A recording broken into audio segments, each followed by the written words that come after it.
He's in a debate. Well, I tell you what, you better elect him Attorney General. You're going to elect my buddy Malcolm Kenyatta as Auditor General. Most important, let me ask you, are you going to elect Kamala Harris, President of the United States of America? Well, folks, look, 4 years ago, I picked Kamala to be my vice president. I picked her because she was smart and tough. She's a first-rate district attorney out in California, an attorney general, and then U.S. Senator. But most of all, I picked her because she has character and she has integrity. Incredible. And I must admit, I picked her because she had one endorsement that mattered most to me. My son, Beau Biden, was the Attorney General of the state of Delaware. And I give him my word, before he left to head off to Iraq for a year, he said, Dad, I met the next generation, man. He worked with her. He worked with Kamala. I'm not joking. As Attorney Generals, they worked together to take on the big corporations. And folks, he spent the next year stationed in Iraq with those god-awful burn pits, the size of a football field and 10 feet deep, incredible. Used it to incinerate everything from wastes of war to chemicals, tires, just like up on 9/11, all those firemen. Smoke thick with poison spread through the air and the lungs of our troops, and Beau, like many others, shortly after he got home, he was diagnosed with stage 4 glioblastoma, which is a death sentence. He lasted for, thank you, man. He lasted for a long while, but Beau was Attorney General of Delaware at the same time she was Attorney General of California. As I said, he told me, Dad, she's an extraordinary leader. She's the next generation. Take a look at her, Dad. And she's been that and more to me. I'm one of the few people in American history who's been vice president and president, and I know both jobs, what they take. And I can tell you, Kamala Harris has been a great vice president. She'll be a great president as well. When I decided it was time to pass the torch to the next generation, I knew who I wanted to replace me. I endorsed Kamala immediately. And if you've seen the campaign Kamala's run, it proves I'm right. The enthusiasm has been off the charts. Her convention was great. She beat Trump so badly in the debate, he's scared to death to beat her again. That's a fact. Tough guy, right? Tough guy. Because he knows he'd lose again. That's a fact. He is a loser. Look, now I'm proud of our record the past 4 years. Maybe you saw Rachel Maddow last night, who did raised a lot of questions. You're going to make business decisions about who's doing a better job in the economy. She said, the Biden-Harris economy has been not only left every other rich country in the world in the dust, it's left the Trump administration in the dust. Well, folks, that wasn't hard to leave him in the dust. I think he lives in the dust.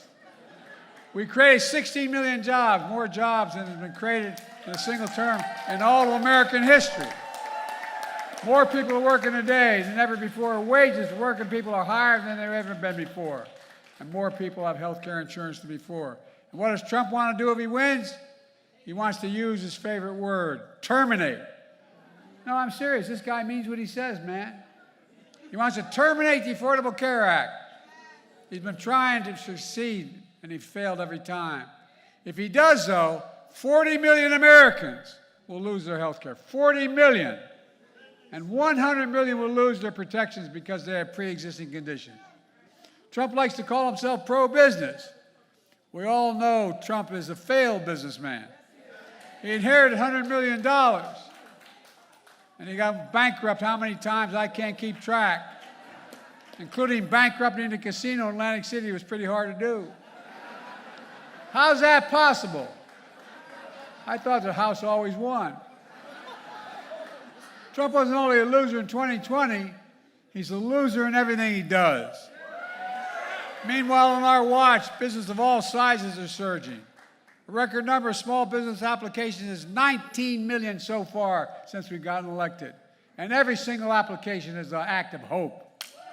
Folks, remember when Trump got elected, if he got elected, he told him, if I got elected, the stock market would crash. I just wish I was listening for 36 years as the poorest man in Congress, so I didn't have any stock. But anyway. But if he means the stock market crashed through record highs, he was actually right. As high as it's ever been in American history. And by the way, it must be irritating to a guy to turn to Fox News and hear the Biden-Harris stock market is stronger than ever in history. Well, look, folks, unemployment is at historic lows for everyone, including blacks and Latinos. We have the smallest racial wealth gap in 20 years. Wages have grown faster than inflation for more than a year now. Inflation is down at 2.4%. In fact, it's now back to pre-pandemic levels. It's still going down, not up, down. Along with it, interest rates are beginning to drop. The data shows the benefits of economic recovery are benefiting working and middle-class folks more than the top. New data from the National Labor Relations Board shows the number of workers filing for union representation has doubled since I became president. Doubled. You got it, man. Oh.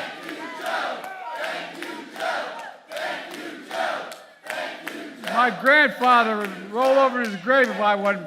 He'd say, Joey, from Scranton, he'd say, Joey, you're a union from belt buckle to shoe sole. He said it a little more colorfully than that. The Biden-Harris administration is the first administration in 5 decades to increase union petitions. Simple. They know, you know, Kamala and I know. Wall Street didn't build America. The middle class did, and unions built the middle class. And that's a fact. And I make no apology for being the most pro-union president in American history. Folks, I mean it. Under our administration, we made the most significant investment in public safety in history. $15 billion to law enforcement through the American Rescue Plan. And not a single Republican voted for it. The result, violent crime is down to a 50-year low. The murder reached the largest ever reduction. And Trump's response, lie after lie, that somehow the stats are fake. He says they're making up the numbers. Not only that, for weeks, Kamala and I negotiated the strongest bipartisan border deal in American history. One of the most conservative senators from Oklahoma and a progressive Democrat from Connecticut worked 4 weeks on it. Got it passed, introduced it into Congress. What happened? It funded more agents, judges, high-tech machinery, and all the like. But Trump knew it was a good deal. So he got on the phone and started calling Republicans. Say, quote, you can't vote for this because it will help Biden and hurt me. He's a great American, isn't he? So Trump and the Republicans killed the deal. But Kamala and I didn't stop. We surged resources, increased enforcement. We took executive action. We worked with Mexico, and despite all of Trump's friends say, there are fewer border crossings today than the day he left office, right now. But let me say it again. There are fewer people coming to this country legally as I stand right now than the day he left office. We're going to, look, I got to say, Kamala will say, she's going to do more for comprehensive reform. That's one of the main things that got to get done. So let's set the record straight. More people are working today in America than any time since Trump left office. That's just a fact. More people have health insurance than when Trump was president. More people are earning higher wages. The stock market is even higher. 401ks are stronger. Violent crime is down, murder is down, fewer people are crossing the border. And Trump calls that a hellscape. Talks about America being a failed nation. Where the hell is he from? No, I'm serious. Think about it. A president calling America a failed nation makes me angry. I say America's winning. We're the most powerful nation in the world, the most respected nation in the world. And every other country in the world like to be like. Trump says we're losers, but the only loser I know is Donald Trump. Look, don't get me wrong, there's more work to be done. Kamala and I have specific plans to bring down the cost of housing, child care, elder care, and more. How we solve these challenges will help make the next president who's president. Every president has to cut their own path. That's what I did. I was loyal to Barack Obama, but I cut my own path as president. That's what Kamala's going to do. She's been loyal so far, but she's going to cut her own path. How to further economic growth. How to keep making it easier to start and grow business. How to make a border more secure. How to make health care even more affordable. How to make housing more affordable. How to make child care and elder care more affordable. All of which if we do actually grows the economy and cuts the deficit. Folks, Kamala will take the country in her own direction. And that's one of the most important differences in this election. Kamala's perspective on our problems will be fresh and new. Donald Trump's perspective is old and failed and, quite frankly, thoroughly, totally dishonest. Look, what's his idea for our economy? He says he wants to give another tax cut, a $5 trillion tax. That's not a joke. A $5 trillion tax cut for the wealthy. Last time he did a $2 trillion tax cut and set the biggest debt, increased the national debt more than any other president has in any single term. And by the way, to pay his taxes to the wealthy, he wants to cut Social Security and Medicare. Not a joke. Not a joke. In addition to terminating the Affordable Care Act, he wants to repeal what we did to lower prescription drug costs. He wants to bow down to Big Pharma again. Kamala and I finally beat Big Pharma. We gave Medicare the power to negotiate prescription drugs like the FAA does for veterans. Look, the VA and seniors with disabilities are now paying $35 a month instead of $400. And starting in January, all the seniors on Medicare will have a total prescription drug cost capped at $2,000 a year, no matter how much they have to spend. Okay, cancer drugs. Excuse me. We ain't going back.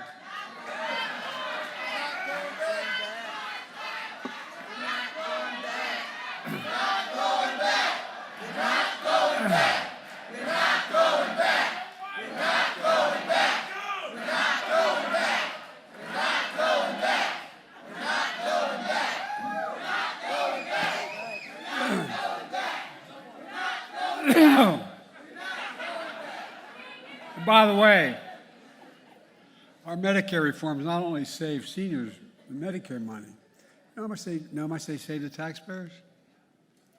$160 billion, that one passage. Why?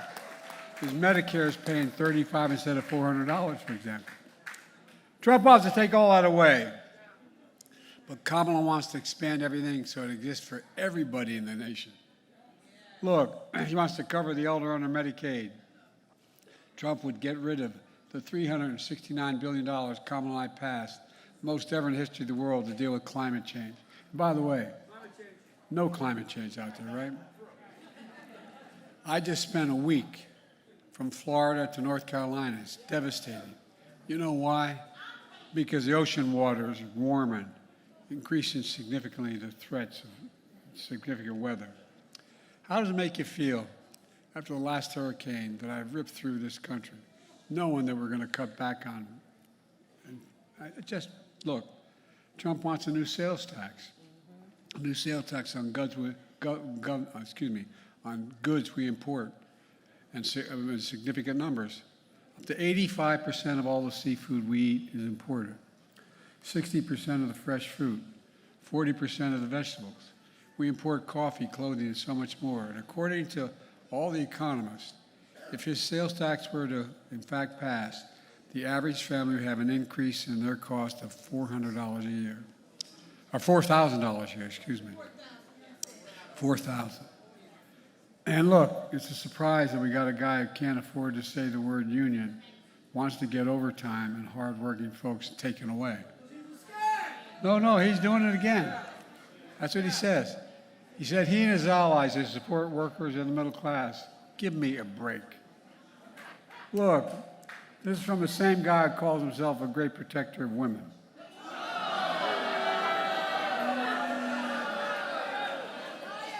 Come on.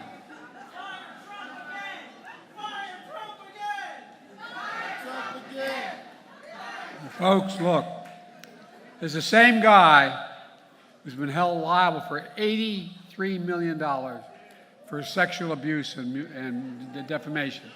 Same guy for getting rid of Roe v. Wade. The same guy who has 3 other major cases waiting for him when he loses. And by the way, 34 felonies. So far, he hadn't got sentenced. He got the sentence kicked back, but I want to watch that sentence. Look, Donald Trump's not running for you. He's running for himself. I think he's running to stay out of jail. What's he got left? Trump's whole come down to demonizing immigrants, call immigrants animals, saying they don't have the good genes, saying they poison the blood of our country. It's sick. You know, it's designed to prey on our worst fears. It's un-American. Think about it. Trump hides all his racism, or used to, but now it's just out front. He has the same ideas on race as the 1930s. Trump's ideas in the economy are from the 20s. Trump's ideas in women are from the 50s. And folks, this is 2024. We can't go back. We've made too much progress. We have to keep moving forward. And folks, for all the talk about issues and policies is all important, the real measure of a president is character, integrity, judgment, temperament. Because here's what I can tell you. Every president is confronted with crises no one saw coming. And in that moment, what matters about a president is the president. Does he have integrity? Does she have integrity? A code of honor that they live by? What belief system guides their decisions? How do they handle pressure? How do they respond when things don't go their way? Will they uphold their oath and honor the Constitution? With Donald Trump, we know the answer. Just ask yourself, how did Donald Trump handle COVID crisis when he saw it coming? How we know from Bob Woodward's book how Trump lacks character and can't be trusted? Trump deliberately led the American people to believe that it wasn't a dangerous thing, COVID. I remember how he told us to inject bleach. Remember that? Bless me, Father.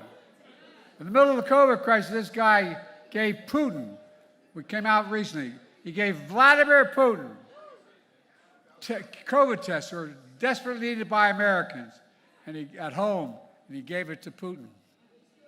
Trump cares more about kissing up to Putin than he cares about your sons and daughters. You know, we lost over 1 million people in COVID. Think about how many we could have saved if it wasn't for his pure incompetence and selfishness. Think about the 2020 election Trump lost. Kamala and I beat him by 7 million votes, but Trump couldn't accept it, despite the rulings of more than 60 courts, including the Supreme Court. He embraced the big lie that threatened the lives of elected officials and poll workers. He sent violent mobs to the U.S. Capitol on January 6th to stop a peaceful transfer of power. He sat in the dining room off of my president's office, the Oval Office, and did nothing for 3 hours as police were being attacked and killed. Lawmakers were forced to hide for their lives. According to the report, when Trump told the mob was looking for Mike Pence to hang him, you know what Trump's response was? So what? Let me tell you something. You can't be pro-insurrection and pro-American. If you can't announce January 6th, you have no business being president. And look, Trump hasn't changed. I would argue he's gotten worse. Clearly, he lost the election in 2020. He snapped. No, I mean it. He's become unhinged. Look at his rallies. Last night, his rallies stopped taking questions because someone got hurt. And guess what? He stood on the stage for 30 minutes and danced. I'm serious. What's wrong with this guy? Listen to him, how he's going to, after the institution of democracy, if Trump is elected again, he says he'll use the Justice Department to attack his political enemies. He says he'll fire 500,000 civil servants and replace them with Trump loyalists. He just said he could use the U.S. military to go after U.S. citizens he disagrees with. He said it. He still refuses to accept the results of 2020. And he's refusing to accept the results of the 2024 election if he loses again. Look, folks, every generation faces a moment where democracy has to be defended. This is our moment. I believe in my core. When we beat Trump in 2020, we saved American democracy. Now we have to do it again in 2024. Folks, Let me close with this. More than anything in this election, we have to decide who we want, what we want America to be. Who is America? Kamala will be president who believes in America that still stands for the core proposition that stated in this nation, started this nation, right here in Philly, where the Declaration of Independence was signed, where the Constitution was written, where we determine the power of our institutions of government are determined by the power of the people. The power-based, the very idea of America, we're all created equal, deserve to be treated equal through our lives. We've never fully lived up to it. Unlike Trump, we've never walked away from it. And I'll be damned if we'll walk away from it now. Folks, we've got a lot of work to do, especially here in Pennsylvania, especially in Philadelphia. How you go and what you turn out is going to determine the outcome of this election. We have to talk to our friends, our families, our neighbors, our coworkers. We have to beat back the lies with truth. And most of all, we have to vote and get out to vote. Philadelphia, are you ready? Well, let's get this done. Let's remember who we are. We're the United States of America. And nothing is beyond our capacity when we work together. God bless you all.